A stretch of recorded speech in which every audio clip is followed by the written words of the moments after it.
çka mundemi me thonë për përjarin e gjuhës shqipe? A kemi përditësime të reja?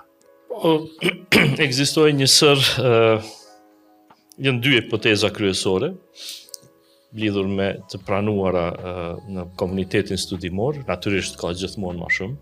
Gjithmonë kur flas për këto punë unë i numëroj 4. 2 janë kryesore dhe 2 të tjera të cilat janë më të popularizuara se këto 2 të zakonshmet.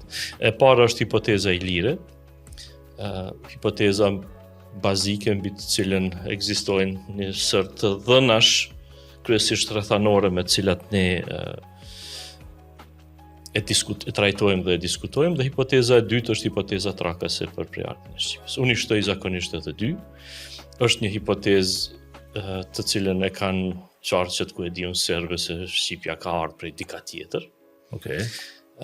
Nuk është shkencore, po Okej. është shumë e përhapur, Argumentuar. nuk është argumentuar asnjëherë, dhe nuk do të jetë argumentuar, por është shumë e diskutuar në rrjete sociale, dhe dyta se Shqipja është një farë gjuhë hynore që vetëm nëse domethënë që është krijuar me qiribu dyqysh nga ku e diun si. Natyrisht nuk janë serioze si hipoteza, por janë këto 2 të fundit janë mas shumti që mund t'i gjesh nëse klikon në rrjete sociale. Jashta komunitetit studimor, këto janë nona e baba e krejt dijeve. Sa i përket anës studimore, po është një prej gjuhëve indoevropiane. Në gjuhët indoevropiane ndahen në 2 dialektet kryesore, do t'i kisha quajtur kentum dhe satem, dhe Shqipja bën pjesë në këto satem, dhe ne do ta quajmë degë më vete.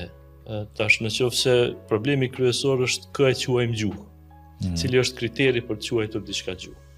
Ekzistojnë 2 kritere bazike. Kriteri i parë është ai puro lingvistik, sipas cilit nëse ka një kontinuum, ajo konsiderohet një gjuhë. Dhe nëse e shohim kështu, diçka nisi portugishte, bëhet spanjishte, bëhet katalonishte, diku oksitanishte, lart bëhet frangjishte, retoromanishte, italishte, rumanishte. Këtë këta e marrin vesh një tjetrin, po ky i këtij skajit nuk e merr vesh ato skaj tjetër. Dhe në konceptimet sosuriane për gjuhët, po këto janë vërtet një kontinuum dhe përbëjnë një gjuhë.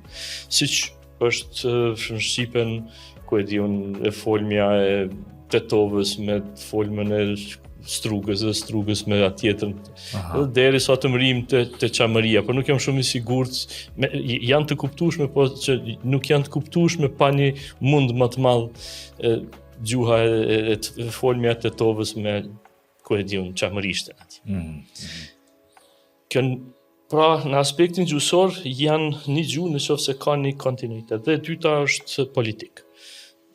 Cakton dikush një kufi shtetëror, i cakton normat e gjuhës dhe standardizimin e asoj gjuhë, dhe si pasojë kemi malazezishten, bosnishten, serbishten, kroatishten, gjitha janë nga i njëjti dialekt i gjuhës slave të jugut, po unë tash mund të mburëm që flas bosnisht, serbisht, kroatisht, malazezisht, në të vërtet e flas atë që ka qenë serbokratishte që e kam mësuar në kopsht kur kam qenë në shkollë fillore. Pra, ky është problemi kryesor.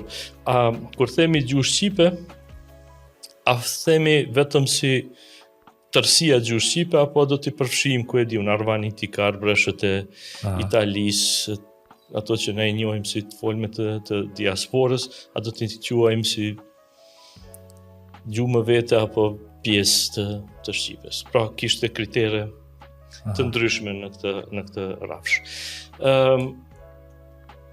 Të dhënat e deri tashme shkojnë për aq sa unë kam mundur të studioj dhe të vrej, shkojnë më shumë në favor të dhënat janë kryesisht në favor të ilirishtes, dhe gjurmët kryesore në këtë rrafsh kanë të bëjnë me ku e diun, huazimet e lashta të dialektit dorik të prej greqishtes. Ku e diun, fjalë si makanon, që kanë dhënë mokër në Shqipen, janë fjalë të cilat janë detyrimisht në kontakt me greqishten, dhe ai kontakt nuk ka mundur të bëhet me televizion ose me diçka tjetër në atë kohë, ka qenë kontakt i drejt për drejt. Nuk ka mundur ai folës të huazoj nga greqishtja, një huazim të tillë kulturor, përveç në kontaktin e drejt për drejt.